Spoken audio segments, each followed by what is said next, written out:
Hello guys, I am Ashish Kapoor and welcome to my YouTube channel. Today I will discuss with you about staffing process.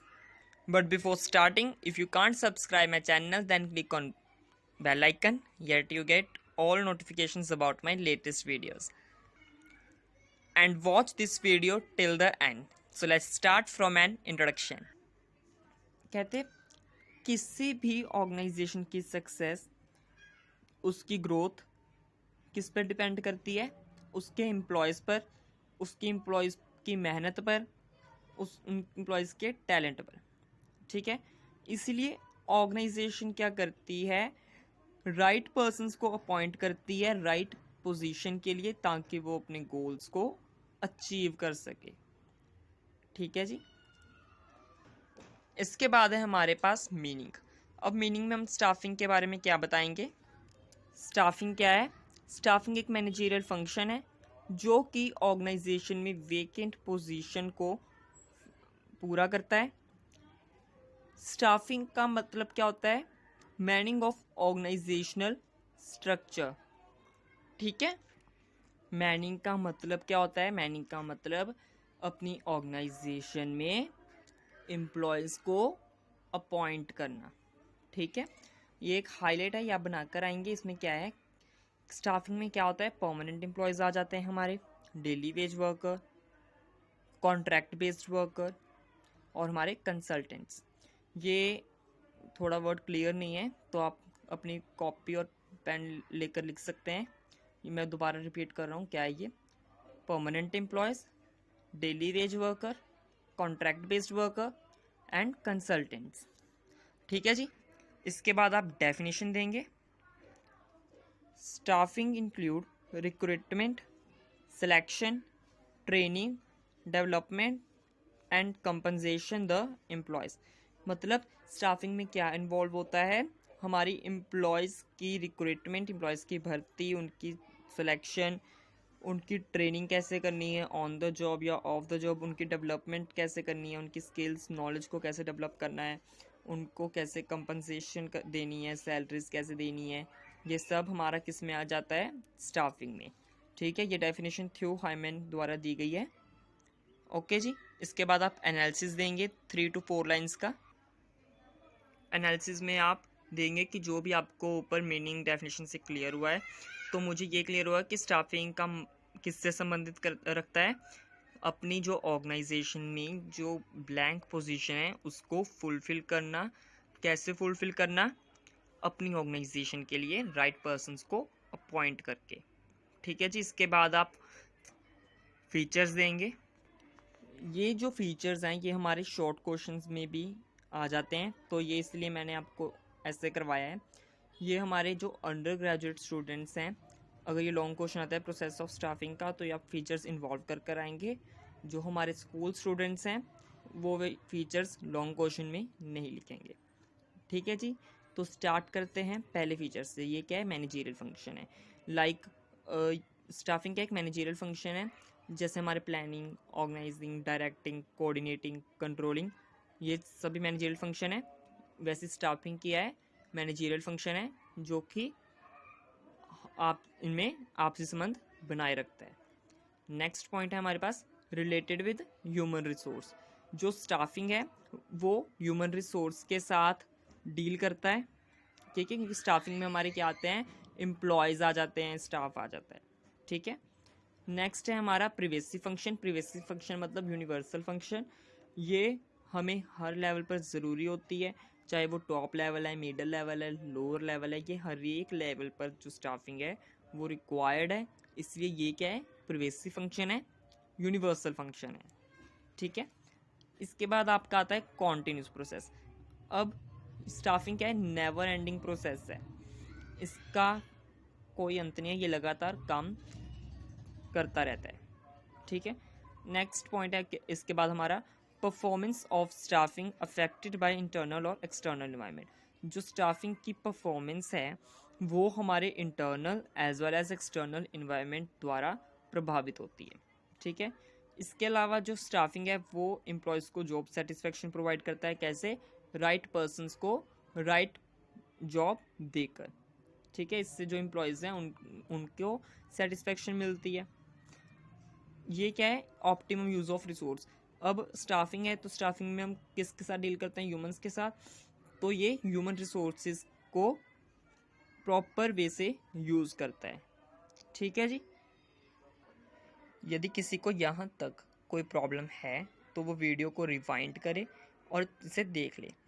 इसके बाद हम process करेंगे, but process को start करने से पहले अगर आपने अभी तक मेरे चैनल को सब्सक्राइब नहीं किया है तो चैनल को सब्सक्राइब कर दो।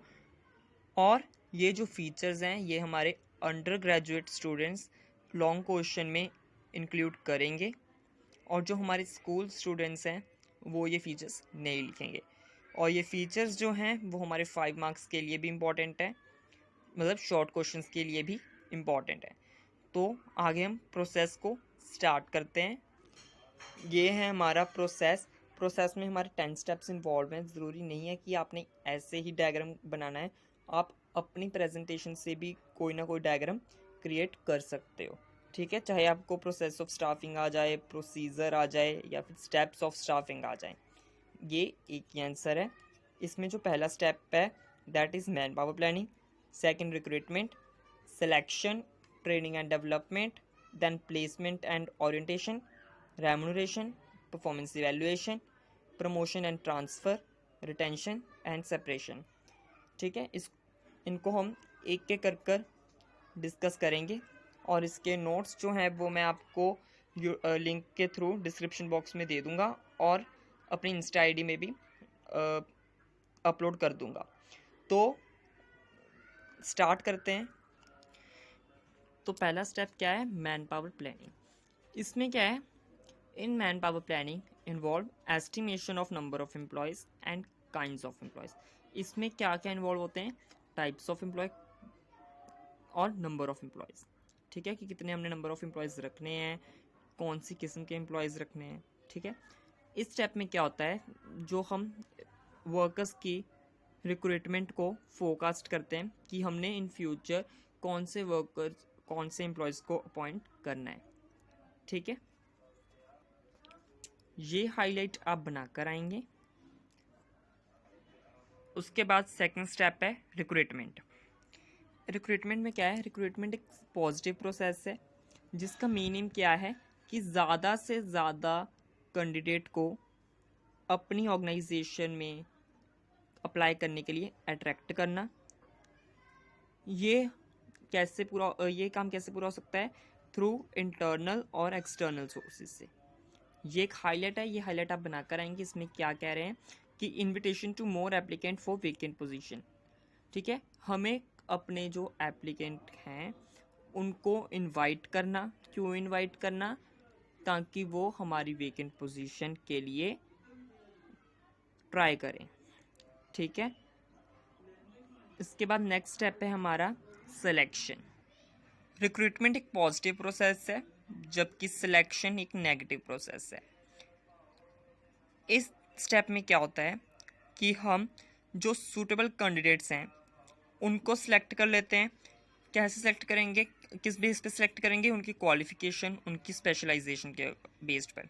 ठीक है, ये हाईलाइट आप बनाकर आएंगे। इस हाईलाइट में क्या है कि हम अपने जो वर्कर्स हैं उनको हम जॉब ऑफ़र करते हैं या तो जॉब ऑफ़र नहीं करते। ये इसमें हम अपना फाइनल डिसीजन लेते हैं। ओके जी। और इसमें क्या करते हैं, हम अपनी जो अनसूटेबल एप्लीकेशंस होती हैं उनको रिजेक्ट कर देते हैं। तो नेक्स्ट आगे बढ़ने से पहले मैं आपको अपनी इंस्टा आईडी बता रहा हूँ, नोट्स ऑफ कॉमर्स ग्रुप। आप इसको सर्च करें और इस नोट्स को आप वहाँ से भी देख सकते हैं, पढ़ सकते हैं। ठीक है, अगर वीडियो अच्छी लग रही हो तो वीडियो को लाइक करें और एंड तक देखते रहिए। नेक्स्ट स्टेप है ट्रेनिंग एंड डेवलपमेंट। अब ट्रेनिंग क्या होती है, ट्रेनिंग एक सिस्टमेटिक प्रोसेस है जिसमें क्या होता है कि हम अपनी वर्कर्स की स्किल्स को इंक्रीज़ करते हैं। ये ट्रेनिंग हम ऑन द जॉब भी दे सकते हैं या फिर ऑफ द जॉब भी दे सकते हैं। ठीक है, अब हम ट्रेनिंग किसको देंगे, या तो अपने एग्जिस्टिंग एम्प्लॉयज़ को देंगे या तो अपने न्यू एम्प्लॉयज़ को देंगे जो कि ऑर्गेनाइजेशन में नया नया आया है। ठीक है, इसके बाद डेवलपमेंट क्या है, इसका ही पार्ट है डेवलपमेंट। क्या है development? Refers to improvement of knowledge skills according to time और सिचुएशन। इसमें क्या होता है कि हम अपने एम्प्लॉयज़ की नॉलेज को, उसकी स्किल्स को इम्प्रूव करते हैं टाइम टू टाइम और अकॉर्डिंग टू सिचुएशन, ताकि हम अपनी ऑर्गेनाइजेशन के गोल्स को एफिशिएंट वे से अचीव कर सकें। इसके बाद जो नेक्स्ट स्टेप है that is placement and orientation. अब प्लेसमेंट क्या है? Placement refers to appointment of right person at right job. कि हमारे जो पर्सन्स हैं वो उसने राइट जॉब अपॉइंट करना, ठीक है, राइट जॉब के लिए राइट पर्सन्स को अपॉइंट करना।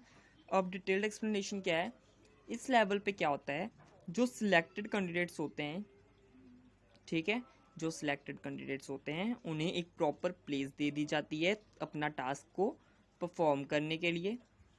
उन्हें कुछ स्पेसिफाइड अथॉरिटीज़ रिस्पॉन्सिबिलिटीज़ भी दी जाती हैं ताकि जो कैंडिडेट्स को असाइंड होती हैं टास्क को कंप्लीट करने के लिए, ठीक है। इसके बाद नेक्स्ट है ओरिएंटेशन। ओरिएंटेशन में क्या है? ओरिएंटेशन में हम जो हमारे न्यू एम्प्लॉयज़ हैं उनको हम ऑर्गेनाइजेशन के रूल्स एंड रेगुलेशन समझाते हैं, उनको ऑर्गेनाइजेशन की इन्वायरमेंट्स के साथ करवाते हैं, करवाते हैं, ताकि वो जान सकें कि हमारी जो ऑर्गेनाइजेशन वो कैसे काम करती है, इसका इन्वायरमेंट कैसा है, यहाँ के एम्प्लॉयज़ कैसे हैं, ठीक है। ये हाईलाइट से आपको ज़्यादा क्लियर हो जाएगा कि ओरिएंटेशन क्या है। Orientation refers to make clarity among the employee related to this job and organisation structure. जैसा कि मैंने आपको डिटेल एक्सप्लेनेशन में बताया कि ओरिएंटेशन क्या है। ओरिएंटेशन में हम एम्प्लॉयज़ ये क्लियरफाई हो जाता है कि जॉब किसके बारे में है, ऑर्गेनाइजेशन का स्ट्रक्चर क्या है, एनवायरनमेंट क्या है, यहाँ के एम्प्लॉयज़ कैसे हैं, ठीक है। आगे बढ़ने से पहले अगर आपने मेरी इंस्टा आई चेकआउट नहीं की है तो ये उसकी आईडी है, आप इसे अपनी किसी नोटबुक पर लिख लीजिए और इसको फॉलो कीजिए इसके नोट्स के लिए। नेक्स्ट है रेम्यूनरेशन एंड कंपनसेशन। अब हमने सिलेक्शन कर ली, सिलेक्शन के बाद अपने जो एम्प्लॉयज़ हैं उनको ट्रेनिंग दे दी, डेवलपमेंट कर दी, उनको एक प्रॉपर प्लेस दे दी काम करने के लिए, उन्हें ऑर्गेनाइजेशन से जानू करवा दिया, ठीक है। तो उसके बाद क्या है, उनकी सैलरीज डिटर्मिन करना। अब ये सैलरीज कैसे डिटर्मिन कर सकते हैं हम?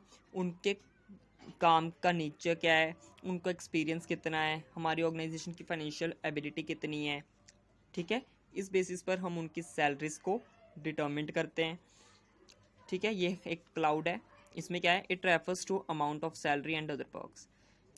कंपनसेशन का मतलब क्या है, उनकी सैलरीज और उनको कुछ और फैसिलिटीज़ देनी, जैसे कि मैंने आपको पीछे बताया, ये डिटेल्ड एक्सप्लेनेशन में बताया। और आगे क्या है इसके अलावा नॉन मॉनेटरी जो अपनी सर्विसेज हैं वो भी प्रोवाइड करती है ऑर्गेनाइजेशन, जैसे कि फ्री मेडिकल की सर्विस, ट्रांसपोर्टेशन, इंश्योरेंस की सर्विस, ठीक है। नेक्स्ट है परफॉर्मेंस इवैल्यूएशन। अब इस स्टेप में क्या है कि हम उनकी एफिशिएंसी को कंपेयर करते हैं एक्चुअल वर्क से, एक्चुअल वर्क को स्टैंडर्ड्स के साथ, कि वो अच्छा काम कर रहे हैं। अगर वो हमारा जो गोल है उनको अचीव करने के लिए अच्छा काम कर रहे हैं तो ठीक है। अगर वो ऐसा नहीं कर रहे तो हम उनको अपनी ऑर्गेनाइजेशन से रिमूव कर देते हैं। अगर हमारा जो रिज़ल्ट है वो फेवरेबल है तब हम उनको अप्रिशिएट करते हैं ऐसे ही और काम अच्छे करने के लिए। अगर रिज़ल्ट हमारे फेवर में नहीं आ रहा तो हम उन्हें अपनी ऑर्गेनाइजेशन से रिमूव कर देते हैं, उनको अपनी ऑर्गेनाइजेशन से हटा देते हैं, ठीक है जी। नेक्स्ट है प्रमोशन एंड ट्रांसफ़र। अगर वो हम उनके परफॉर्मेंस को इवैल्यूएट करते हैं, अगर वो अच्छा काम कर रहे हैं तो हम उन्हें प्रमोशन भी देते हैं, अगर वो अच्छा काम नहीं करे तो उन्हें ट्रांसफ़र्स भी देते हैं। अब इस स्टेप में हम वही डिस्कस करेंगे कि क्या है, ठीक है।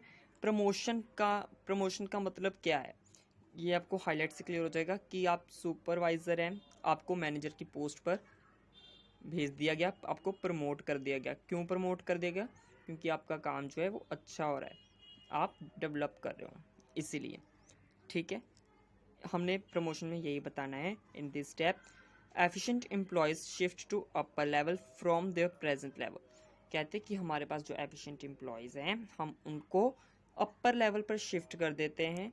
In this way employees are appreciate by improving their job title. इससे क्या होगा कि जो हमारे एम्प्लॉयज़ हैं वो अप्रिशिएट होंगे, उन जब वो प्रमोट होंगे तो उनकी सैलरीज इंक्रीज होंगी, उन्हें कुछ स्पेशल फैसिलिटीज़ भी मिलेंगी, ठीक है, जिससे हमारी ऑर्गेनाइजेशन अच्छा काम करेगी, हमारे जो ऑब्जेक्टिव्स हैं सक्सेसफुल अच्छी होगी, ठीक है। अब ट्रांसफ़र क्या है? Transfer refers to shifting the employees from one place to another. अब ट्रांसफ़र का मतलब क्या है कि जो हमारे एम्प्लॉयज़ हैं उनको एक ऑर्गेनाइजेशन से दूसरी ऑर्गेनाइजेशन, एक डिपार्टमेंट से दूसरे डिपार्टमेंट या एक जगह से दूसरे जगह पर भेजना। ये हाईलाइट से आपको क्लियर हो जाएगा। जैसे आप sale manager of north zone है तो उसको हम ट्रांसफ़र कर रहे हैं sale manager of south zone. ये जो डायग्राम है आप इन बॉक्स में बना कर आएंगे, ये बहुत अच्छा डायग्राम है, ठीक है। तो आगे बढ़ने से पहले अगर आपने अभी तक मेरे चैनल को सब्सक्राइब नहीं किया है तो चैनल को सब्सक्राइब कर दो और वीडियो को लाइक कर दें और एंड तक इस वीडियो को ज़रूर देखें। नेक्स्ट पॉइंट है रिटेंशन। अब बच्चे क्या करते हैं कि पिछले पॉइंट्स सभी उनको नाम से क्लियर हो जाते हैं, जैसे प्रमोशन, ट्रांसफ़र क्या है, परफॉर्मेंस इवेलुएट करना, उनको सैलरीज डिटरमिन करना, ठीक है, लेकिन रिटेंशन और सेपरेशन में आके वो कंफ्यूज्ड हो जाते हैं। तो आप इस वीडियो को ध्यान से देखिएगा, इस पॉइंट को ध्यान से समझिएगा, और आपको अगर कुछ अभी तक समझ नहीं आया तो वीडियो को रिवाइंड कर कर देखिए। तो नेक्स्ट है रिटेंशन। अब देखिए इसमें क्या है, कहते हैं organisation goals can be achieved by making retention of efficient employee. कहते हैं ऑर्गेनाइजेशन को गोल्स हम कैसे अचीव कर सकते हैं, हमारे जो एफिशिएंट एम्प्लॉयज़ हैं उनको रिटेंशन में, ठीक है। So organization must retain its suitable employ, ताकि ऑर्गेनाइजेशन जो है वो सूटेबल एम्प्लॉयज़ रखे by providing better working conditions, उनको अच्छी वर्किंग कंडीशंस देकर, अट्रैक्टिव सैलरीज देकर, उनकी प्रॉब्लम्स को सॉल्व करके, ठीक है। जो रिटेंशन के बेनिफिट क्या हैं, जो हमारी लेबर टर्नओवर है वो कम हो जाती है, जो ट्रेडिंग कॉस्ट है वो कम हो जाती है, सिलेक्शन कॉस्ट कम हो जाती है, ठीक है। इसके बाद हमारा पॉइंट है सेपरेशन। अब इस पॉइंट में क्या है कि कई बार क्या होता है कि ऑर्गेनाइजेशन को एक हार्ड डिसीजन लेना पड़ता है, किस चीज़ का, अपने जो एम्प्लॉयज़ है जो काम अच्छे से नहीं कर रहे, जो एलिजिबल है अपनी ऑर्गेनाइजेशन के लिए, उनको सेपरेट करना। अब उन्हें सेपरेट किस बेसिस पे किया जा सकता है, या तो एक स्पेसिफिक एज लिमिट होती है पर वो अच्छा काम कर रहे हैं लेकिन उनकी एज हो गई है तो उन्हें सेपरेट करना पड़ेगा हमें, ठीक है। अगर वो कोई अच्छा काम नहीं कर रहा तो उसको भी सेपरेट करेंगे। अगर हमारी फाइनेंशियल पोजीशन वीक है ऑर्गेनाइजेशन की तो भी हमें अपने वर्कर्स को रिड्यूस करना होगा। लाइक अब पेंडेमिक सिचुएशन चल रही है तो काम है नहीं, तो उन्होंने क्या किया, अपने वर्कर्स को रिड्यूस कर दिया क्योंकि उनकी तो इनकम हो नहीं रही, तो वो वर्कर्स को कहाँ से पैसे देंगे, ठीक है। उनकी अपनी फाइनेंशियल पोजीशंस वीक हैं तो वर्कर्स को कहाँ से पैसा देंगे। तो लॉकडाउन में क्या हुआ कि हमारे जो वर्कर्स हैं उनको रिड्यूस कर दिया, सेपरेट कर दिया, ठीक है। अब हम सेपरेशन कैसे कर सकते हैं, सेपरेशन के मेथड्स क्या हैं। रिटायरमेंट, मतलब ओल्ड एज हो गई है, उनकी एज ज़्यादा हो गई तो उनको रिटायर कर दिया। टर्मिनेशन, उनको एक टर्मिनेशन लेटर दे दिया, ठीक है, ट्रांसफ़र होने का। आगे रिट्रेचमेंट कर दिया उन्हें, ठीक है। आगे आप कंक्लूजन देंगे 5 to 6 लाइन्स, जैसे मैं हर बार कहता हूँ आपको, ठीक है। इसी के साथ हमारा स्टाफिंग प्रोसेस कंप्लीट हो चुका है। अगर आपको अभी तक कुछ समझ नहीं आया तो वीडियो को रिवाइंड कर कर ज़रूर देखिएगा। तो आज हमने क्या डिस्कस किया, स्टाफिंग का introduction, meaning, definition, features of staffing, process of staffing, man power planning क्या होती है, रिक्रूटमेंट क्या होती है, selection, training and development, placement orientation, performance evaluation, remuneration, promotion and transfer, retention, separation, ठीक है। तो इनके नोट्स के लिए आप मेरी इंस्टाग्राम आईडी पे फॉलो कीजिए और इसके जो नोट्स हैं वो मैं आपको एक लिंक के थ्रू डिस्क्रिप्शन बॉक्स में दे दूँगा। अगर आपको वीडियो अच्छी लगी हो तो इस वीडियो को ज़्यादा से ज़्यादा शेयर कीजिए, लाइक कर दीजिएगा। Thank you so much.